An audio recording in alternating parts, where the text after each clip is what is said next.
जय हिंद मेरे सेठ सैनियों, और आप सभी का स्वागत है प्रीतम एकेडमी परिवार में। और मैं हूं पंकज कुमार। तो जैसा कि हम लोग आप लोगों के लिए इम्पॉर्टेंट वायरल सब्जेक्टिव प्रश्नों पे हम लोग डिस्कस कर रहे थे, और इससे पहले हम लोगों ने टोटल 3 वीडियो हम लोगों ने लिया है, जिसमें से 2 वीडियो जो था आपका वो आपका अति लघु उत्तरीय प्रश्न और लघु उत्तरीय प्रश्न पे बेस्ड था, और एक जो हम लोगों ने वीडियो लिया था जिसमें केवल और केवल लॉन्ग टाइप के क्वेश्चन यानी कि दीर्घ उत्तरीय प्रश्न था। और दोस्तों आज के इस वीडियो पे हम लोग बात करेंगे आपके दीर्घ उत्तर प्रश्न पे। मैंने आपको ये भी बताया था कि टोटल मैं आपके लिए 5 सेट लूँगा, 5 सेट का मैंने वादा किया था, तो 5 सेट लगभग पहुँच ही जाएंगे। तो 5 सेट लूँगा जिसमें से आपके सेट को मैं पार्ट में बांटूंगा। मैंने ये भी बोला था ना कि पार्ट में बांटूंगा। तो एक जिसमें रहेगा आपका, जिसमें जितने भी आपके अति लघु उत्तरीय जो लघु उत्तरीय प्रश्न रहेंगे उसका डिस्कशन कर लेंगे, और एक जो रहेगा जिसमें हम लोग पूरे के पूरे सब्जेक्टिव प्रश्नों पर डिस्कस करेंगे। तो हम लोगों ने इसके आधार पर अभी तक हम लोगों ने 3 वीडियो बनाया है, और आज जो वीडियो है वो आपका क्या है, पार्ट 2 है। क्या है आपका, पार्ट 2 है। तो आखिर अब सवाल कि अगर आप नए हो तो ये वीडियोस मिलेंगे कहाँ से? तो एक आपका प्लेलिस्ट है जिसको हम लोग मिशन बोर्ड एग्जाम के तहत रखे हैं। तो उस मिशन बोर्ड एग्जाम में आप जाओगे तो वहां पे आपको जो है वीडियो जो है देखने के लिए मिलेगा। तो हम लोगों ने इससे पहले हम लोगों ने अति लघु उत्तरीय प्रश्न पे डिस्कस कर लिया था, और जो लघु उत्तरीय प्रश्न है उस पर भी हम लोगों ने डिस्कस कर लिया था। आज हम लोग बात करेंगे आज हम लोग बात करेंगे जो भी आपका दीर्घ उत्तरीय प्रश्न है। तो ऐसे आपको पता होगा कि टोटल जो दीर्घ उत्तरीय प्रश्न है उनमें से आपको केवल और केवल 4 प्रश्नों का ही आपको क्या देना होता है, उत्तर देना होगा, जो आपका इस बार बोर्ड का एग्जाम का पैटर्न है। तो देख सकते हो सबसे पहला प्रश्न है आपका कि G77 देशों से आप क्या समझते हैं। प्रश्न क्या है, G77 देशों से आप क्या समझते हैं। बात करें आंसर पर, तो युद्ध काल के दौरान विश्व अर्थव्यवस्था के पुनर्निर्माण तथा विकास के लिए 1944 ईस्वी में अमेरिका के ब्रिटन वुड्स समझौता हुआ। अमेरिका में क्या हुआ, एक ब्रिटेन वुड्स का समझौता हुआ। अब ये समझौता था क्या कि जो भी हमारी अर्थव्यवस्था है ना, उस अर्थव्यवस्था का पुनर्निर्माण, उसको फिर से बनाया जाए, जिसके कारण 1944 में ब्रिटेन में क्या हुआ, एक सम्मेलन हुआ। अब ये सम्मेलन था क्या, मैं बार बार रिपीट कर रहा हूँ कि जब युद्ध चलेगा ना, तो युद्ध चलने के बाद आपको पता होगा जब युद्ध चलता है, जब 2 देश आपस में भिड़ती है या जब 2 से अधिक देश आपस में भिड़ती हैं, तो देश की अर्थव्यवस्था चरमरा जाती है, देश की अर्थव्यवस्था खराब हो जाती है।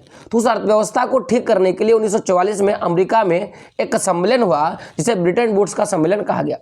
इस समझौते के परिणाम स्वरूप अंतरराष्ट्रीय मुद्रा कोष, जिसको क्या बोलेंगे, IMF इंटरनेशनल मनी फंड, और विश्व बैंक यानी कि WB क्या, विश्व बैंक की स्थापना हुई। इस कारण इन दोनों संस्थाओं को ब्रिटेन वुड्स संस्था या ब्रिटेन वुड्स की जुड़वा संतानों के नाम से जाना जाता है। कारण समझिएगा, एक उद्देश्य के कारण, उद्देश्य क्या था, युद्ध के बाद आर्थिक स्थिति को ठीक करना। उस उद्देश्य के कारण क्या हुआ कि 2 संगठन का स्थापना हुआ। एक जो संगठन था IMF और एक क्या था आपका WB यानी कि विश्व बैंक, दोनों की स्थापना होती है। और यही स्थापना के कारण दोनों को ब्रिटेन वुड्स संस्था या ब्रिटेन वुड्स का जुड़वा संतान कहा गया। अब बात क्या है कि क्या समझते हैं, देखिएगा, लेकिन इन दोनों संस्थाओं के प्रयास विकास एवं औद्योगिक देशों तक ही सीमित था। अब ये जो 2 संस्था बना, एक IMF और एक जो आपका बना ब्रिटेन वुड्स, एक IMF एक जो बना विश्व बैंक, तो दोनों का जो भी प्रयास था वो केवल और केवल बात किया जाए तो जो भी विकसित और जो औद्योगिक देश है, विकसित औद्योगिक देश माने जो बड़ा कंट्री है, जो विकसित हो चुका है उनको है, यानी कि विकासशील देशों को इसका कोई लाभ नहीं था।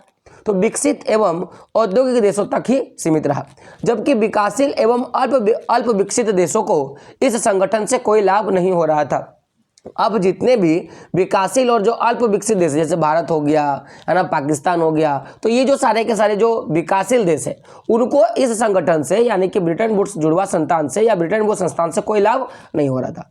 अतः अल्प विकसित तथा विकासशील देशों ने अपनी परिस्थितियों तथा अपने आर्थिक विकास के लिए एक नई अंतर्राष्ट्रीय व्यवस्था प्रणाली की मांग की और खुद को संगठित किया, जिसे G77 समूह के नाम से जाना जाता है। अब एक बार ध्यान से सुनना, आपको याद हो जाएगा।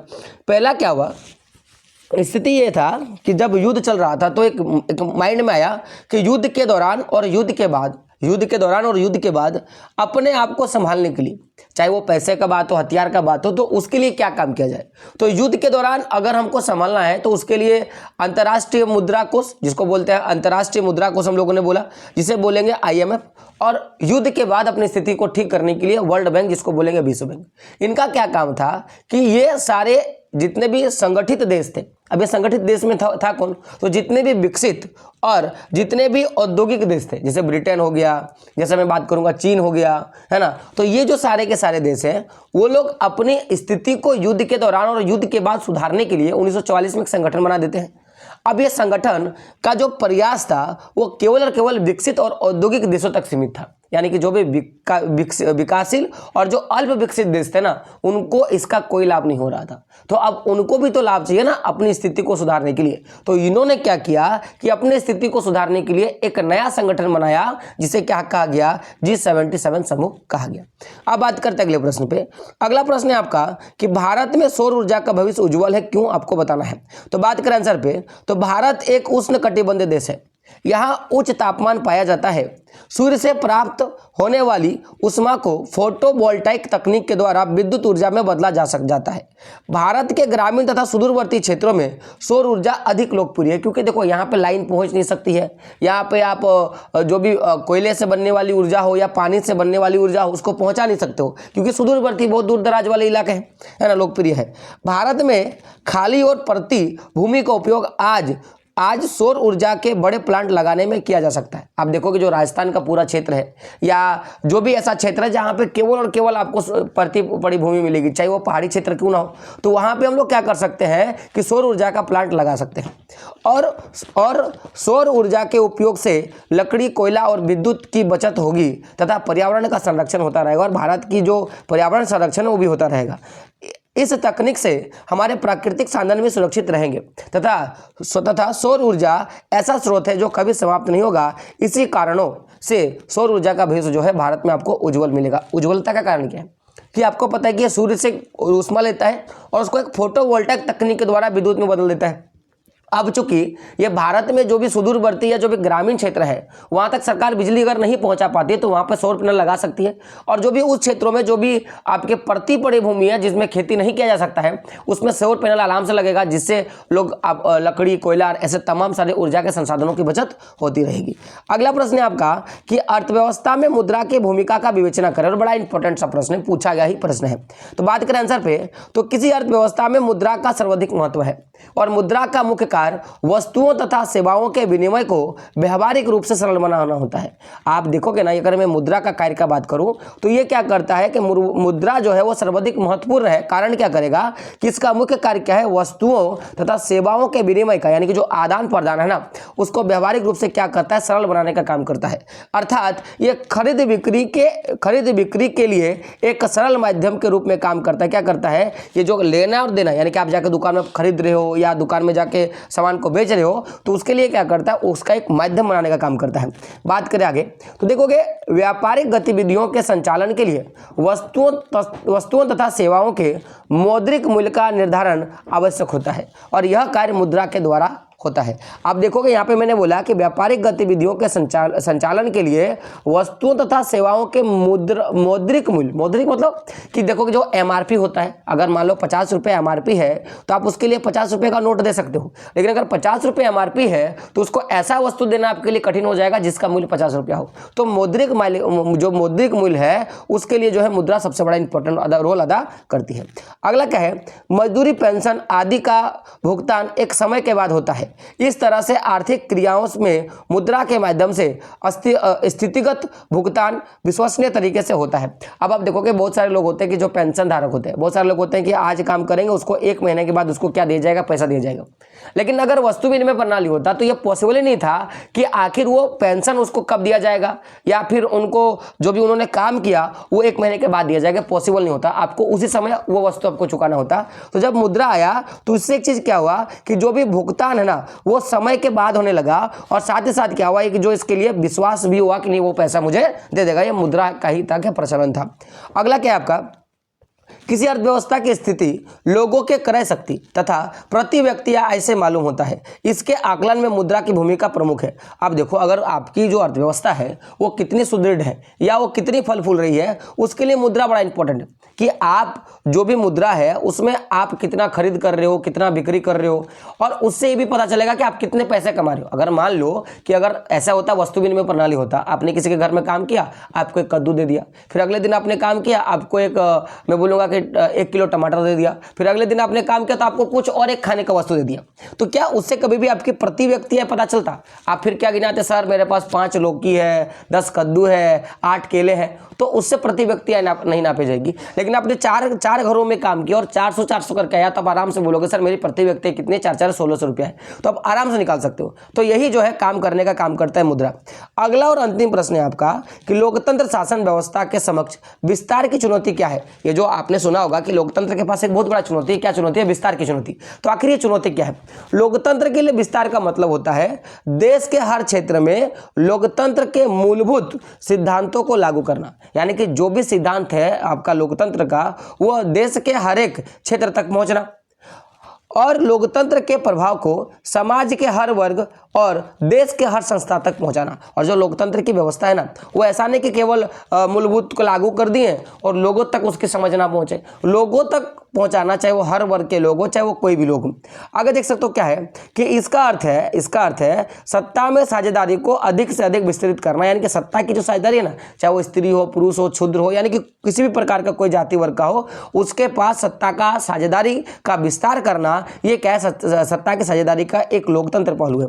आगे क्या है कि लोकतंत्र के विस्तार के चुनौतियों के निराकरण के लिए कुछ उपाय है। अगर आप ये लोकतंत्र का जो विस्तार का बात कर रहे हो कि हर एक सामाजिक वर्गों तक पहुंचे, तो उसके लिए कुछ उपाय है। उपाय क्या है बात करेंगे। सबसे पहला, स्थानीय स्वशासी निकायों को अधिक शक्ति प्रदान करना होगा।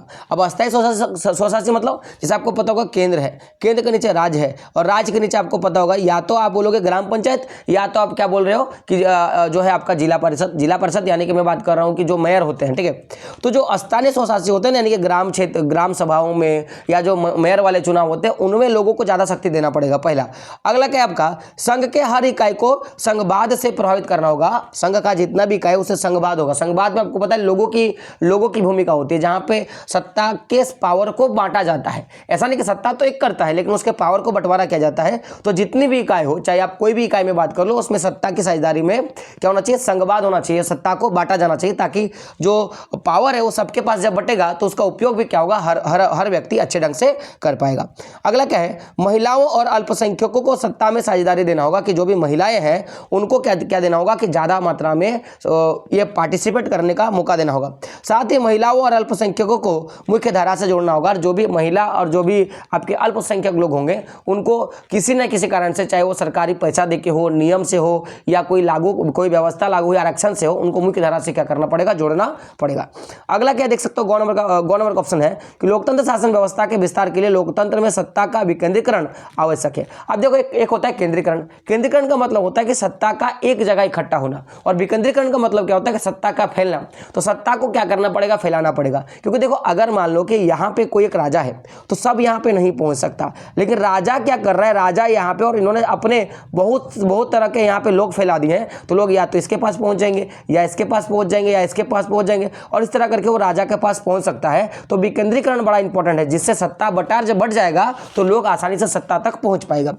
विकेंद्रीकरण के द्वारा सत्ता का केंद्र, राज्य और स्थानीय शासन में विस्तारित किया जाता है, यह भी आपको याद रखना है। अगला क्या है, लोकतंत्र के विस्तार के लिए लिंग, भाषा, जाति, धर्म आदि से ऊपर उठकर लोकतांत्रिक व्यवस्था पर लोगों का विश्वास बढ़ाना होगा, तब जाके आप क्या कर सकते हो? सत्ता के विस्तार का विकेंद्रीकरण कर सकते हो। तो पहला पॉइंट हम लोगों ने क्या देखा?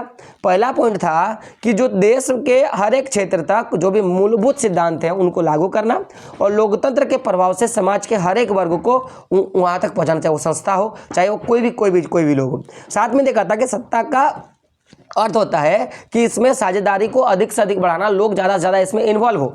और अगर ऐसा नहीं हो रहा है तो इसको कैसे ठीक किया जाएगा? तो पहला, जो भी स्थानीय निकाय है उनको ज़्यादा शक्ति प्रदान करके, हर एक व्यक्ति को संघवाद, हर संघ के हर इकाई को संघवाद में क्या करना? प्रभावित करके, महिला और अल्पसंख्यकों को ज़्यादा साझेदारी देकर, और साथ ही जो भी महिला और अल्पसंख्यक है उनको मुख्य धारा से जोड़कर। अगर ये सारा चीज़ हो रहा है और उसके बाद भी अगर सत्ता ठीक नहीं हो रहा है, तो विकेंद्रीकरण करना पड़ेगा। क्योंकि विकेंद्रीकरण विकेंद्रीकरण करेंगे तो केंद्र, राज्य और स्थानीय सरकार में बटेगा, तो लोग स्थानीय सरकार में जाएंगे, फिर स्थानीय सरकार से राज्य सरकार में उनकी बातें रखेंगे, और ऐसा करके क्या होगा, वो बढ़ता जाएगा। और आगे बात करेंगे तो अगर लोकतंत्र को ठीक करना है तो जो भी भाषा का बात करो, लिंग का बात करो या जाति बात करो, इसके आधार पर देश को बांटना छोड़ना होगा और सबको इससे ऊपर उठना पड़ेगा और एक समान भावना रखना पड़ेगा। तभी जो सत्ता का जो मैं बोलूंगा कि सत्ता का जो विस्तार का जो चुनौती है वो ठीक हो सकता है।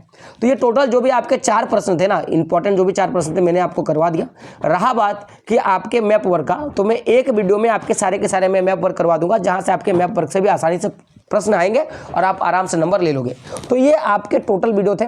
थोड़ा मैंने जल्दी आज सबको डिस्कशन कर दिया क्योंकि कम समय था, क्योंकि ज़्यादा मैं लेट लेता तो फिर आपको भी देखने में बोरिंग होता। तो अगर अभी तक आपने ऑब्जेक्टिव प्रश्नों को नहीं देखा तो एक बार जाके जरूर देख लेना, उसका प्लेलिस्ट बना हुआ है। साथ साथ अगर आपने अभी तक हमारे जो भी मिशन बोर्ड एग्जाम है उसको अगर अभी तक आपने सारे वीडियोस को नहीं देखा तो देख लेना, क्योंकि वहाँ पे सारे के सारे इंपॉर्टेंट प्रश्न ही मैंने आपको बताया है। तो वीडियो कैसा लगा कमेंट बॉक्स में बताना है, साथ ही साथ चैनल को सब्सक्राइब करना है और बेल का आइकन क्या करना है, प्रेस करना है। तो मिलते हैं दोस्तों अगले वीडियो में, तब तक के लिए जय हिंद, जय भारत और आपका दिन शुभ हो।